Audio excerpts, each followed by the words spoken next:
I hope to help others from making the same mistakes that I have made and having to feel the pain that I have had to feel. Open adoption is just a false narrative to pry your child away. It's a coercive tactic. You're gonna feel like your life has been taken from you, like a malice afterthought. Most of us, when we're making these decisions, we're too young.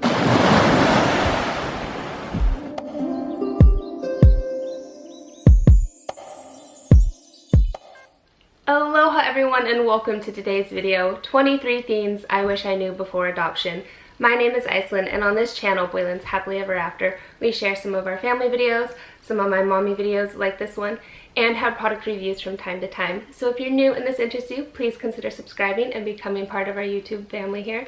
And if you want to know more about anything you see here on this channel, be sure and check the links down in the description below this video or leave a comment. I'd love to connect with you there. So today's video, I'm back with another adoption video. I didn't know how many more of these I would make, if any more I would make, but the more I thought about it, the more I realized that this would be a really great video to make and share with you all.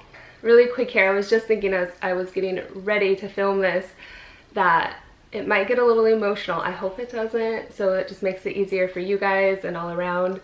But this is a sensitive topic because I am a birth mother, and these are my opinions, and these are just my perspectives from things. And I've been through this, and it is real, and it is emotional. And so with all that being said, if there is someone you think this video might help, or they should hear it or see it, please share it with them, share it wherever you can, like with all my videos. I just really want to help other mothers that might be in a similar situation, or might be thinking about some of these things, or not thinking about some of these things, or adoptive families, or just anyone that this might apply to, because my rose-colored glasses are off and I have been through this. Also sharing these things, I hope to help others from making the same mistakes that I have made and having to feel the pain that I have had to feel. Because there is a whole lot of things that I wish I had known then what I know now. So this just feels appropriate, and let's just get into them. So this first one is an important one. Open adoption is not enforceable by law. This could vary depending on your state, so make sure you know the laws in your state. A lot of birth moms, including myself, feel like this is a thing they use to fool you into it. And there are so many stories of birth mothers who have had the door closed on them. And if you're a birth mother and you're here, you want to connect, drop me a comment down below. We are a small community, but we are a community. Number two, there is a good chance it's gonna feel like you have a lump in your throat for the rest of your life. I looked this up the other day, and it talks about sorrow, and I looked up the meaning of sorrow, and it's just funny. Sometimes when you have thoughts, words express it so appropriately, and I truly feel like that's what it feels like. Number three, in my opinion, open adoption is just a false narrative to pry your child away. It's a coercive tactic. Number four, I wish I could have known anything that could have helped me avoid this situation.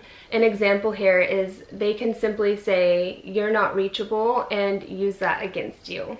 And it's just that easy for them. All they have to do is withhold information. And number five, I wish I knew how much my baby needed to be kept. And you should know how much your baby needs to be kept too. There are resources out there. If you look for them, you can find them, and don't stop looking, and don't give up. And they might try to crush you until you do give up. Number six, a large amount of babies do not bond with their adoptive parents. They don't feel that connection because there isn't a genetic connection. It's just a different bond that's created. And there's a good possibility that child is just going to end up longing for their parents. Number seven, you may never see your baby again. Not even photos, you might not even get letters. And there's people that will not even care to help nurture that bond between you and your child, to send things back and forth both ways. You can just be put at the bottom of the totem pole, or just like that easy, doors shut, bye. Number eight, you're gonna look at kids and you're just gonna wonder if your kid is like that at that age. Your perspective changes.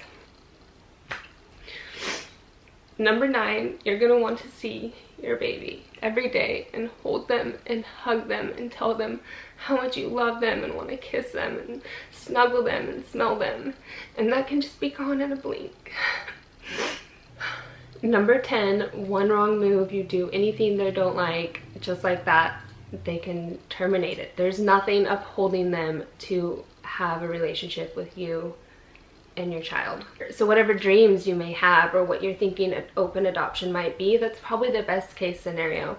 And I think for me, this is an example of a worst case scenario. Number 11, you're gonna long for them and they're gonna long for you. And that is a hard thing to carry with you all the time. Which brings me to number 12, the pain is indescribable. And 13, you cry regularly. I apologize, I thought I could do this without breaking down so hard.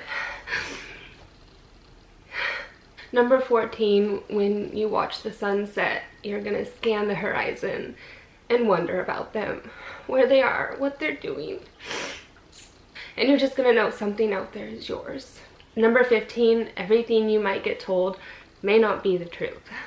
It can even just be twisted from person to person, the narratives that they're telling you. Number 16, if there are siblings involved, they might not get to have a relationship with each other and get to make those memories and those bonds growing up. Number 17, your baby is going to want to know you and their family. That's something you just can't deny. Number 18, you're gonna feel like your life has been taken from you, like a malice afterthought. Number 19, the abuse of adoption that then is left on the baby, that the baby has no choice in and no say in, is going to be with them the rest of their life too. And that could destroy them. And every day you'll pray that they have the strength to make it through too. Number 20, your baby may not want to call other people that are strangers or a family relative as their parents. These last ones are a little more from a perspective as a baby, but when most birth mothers make this decision, they're putting their baby first. So these are thoughts that your baby could have, and those are things that need to weigh in the decisions that you're making for them. Number 21, a child may not want to pretend like other people are its parents once they get to an age where they might understand it or know it. And if they don't, then there's information being kept from them, and people can't make the best decisions for themselves if they don't know everything, or at least as much as possible. You have to put all that information on the table. Number 22, you most likely will suffer into an old age because of adoption, and it's gonna feel like you're in agony. And lastly, number 23, most of us, when we're making these decisions, we're too young to understand the aftermath that all of this has, let alone be capable of stopping it from happening. Please, if there's anyone you think this video can help, share it with them. I also wanted to share in this video that I had originally planned to make this 10 things I'd wish I'd known about adoption. However, I just jotted all my ideas down on a piece of paper, and when I numbered them and got them organized, it came to 23, and that is the day that my daughter is born, that was adopted. And so I just thought that was really special that that was it. 23 would be the number and the reasons for this video. I love her and I miss her so much. And my other daughter too. That's even a whole nother story. And I'm sure I'll probably make some videos in the future. Also, if you're watching this and you have a moment, it would mean a lot to me if you dropped your thoughts down in the comments below. Or if you have anything to share or you just want to connect, I'd be happy to connect. So yeah, that's it. That's my 23 themes. I apologize again for getting emotional. Again, these are my opinions. This is from my perspective. This is real and this is raw. And so that's it for today's video. If you haven't subscribed yet, please consider subscribing and supporting our channel. I hope you have a great week, and I'll see you in our next video. Remember to always live your dreams. Bye. Mahalo.